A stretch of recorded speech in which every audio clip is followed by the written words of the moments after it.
combat effectiveness of the Montagnards became legendary amongst US soldiers. I served with the 4th Infantry Division in Vietnam in 1968, 1969. The Montagnards were vital to our effort in Vietnam. They were scouts and interpreters and were very loyal to us.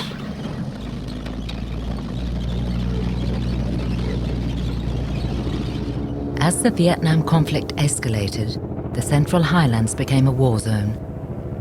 The area would be saturated with B-52 airstrikes, and major confrontations such as the Battle of the Nha Trang Valley and Dak To would be fought here.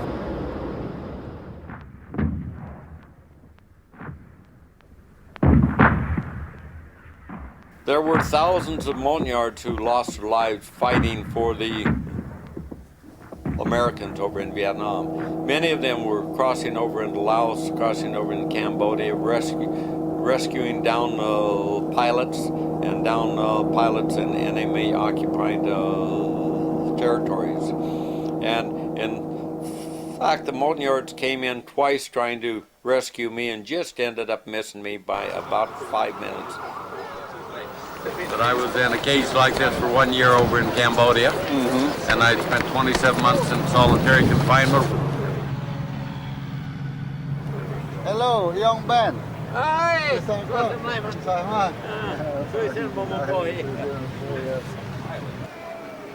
By early 1973, the United States had pulled all of its combat forces out of Vietnam, leaving behind only advisors and embassy officials.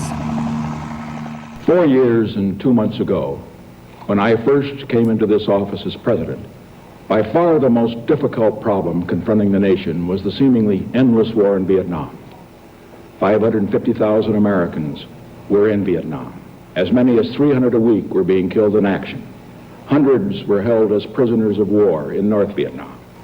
And tonight, the day we have all worked and prayed for has finally come. For the first time in 12 years, no American military forces are in Vietnam. All of our American POWs are on their way home. The 17 million people of South Vietnam have the right to choose their own government without outside interference.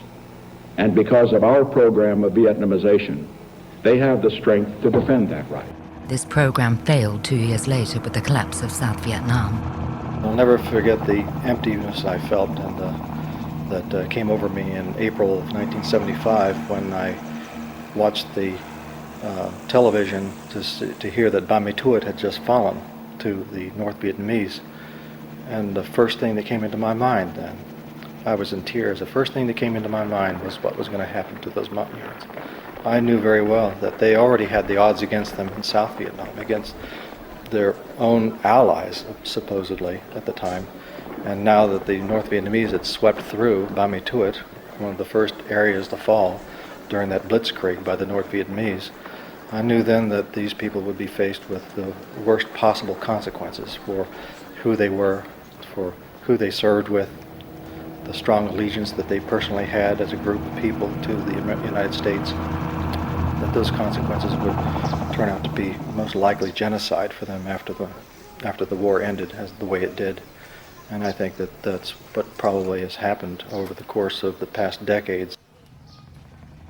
Thousands of Montagnards ended up fleeing the highlands, and these people, men, women, and children, little kids, babes in arms, they were afraid that they were going to all be executed. Well, they were executed just by the thousands as they tried to end up fleeing over. It's just cold-blooded murder by the North Vietnamese.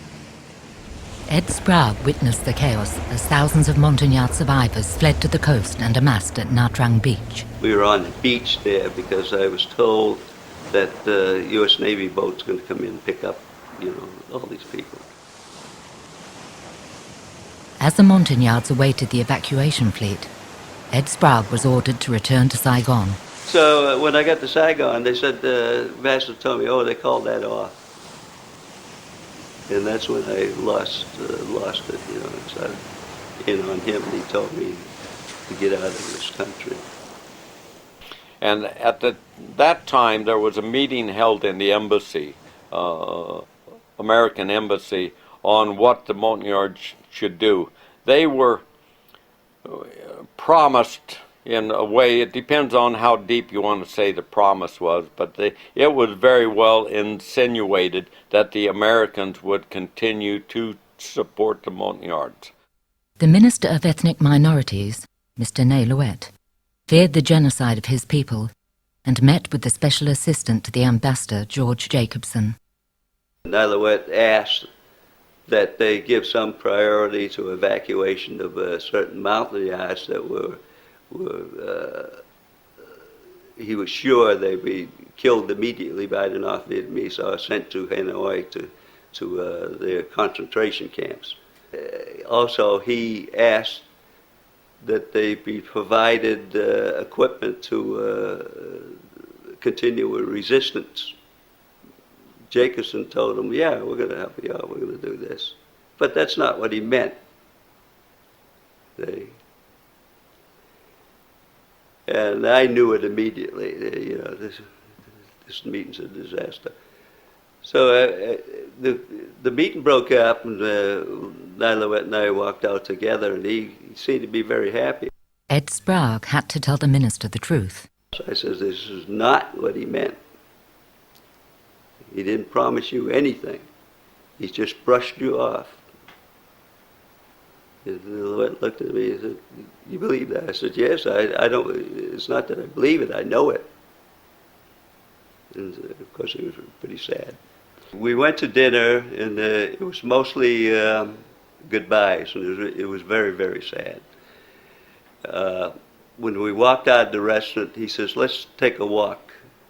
We all walked down. This was in the middle of Saigon. We walked down the street for a couple of blocks. Louet just wanted to walk and said nothing.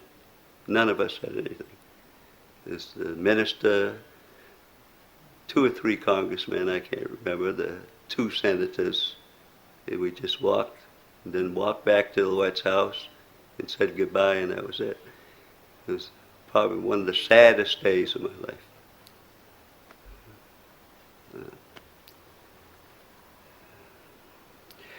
And Kasor Rut, the senator, when the North Vietnamese did take over the provinces, they immediately took him to the middle of the square in Bami Tut and shot him in the head. My good friend. So Louet was right. The promised help did not arrive. Ney-Louet and his staff were not evacuated. Now the fate of the Montagnards was sealed.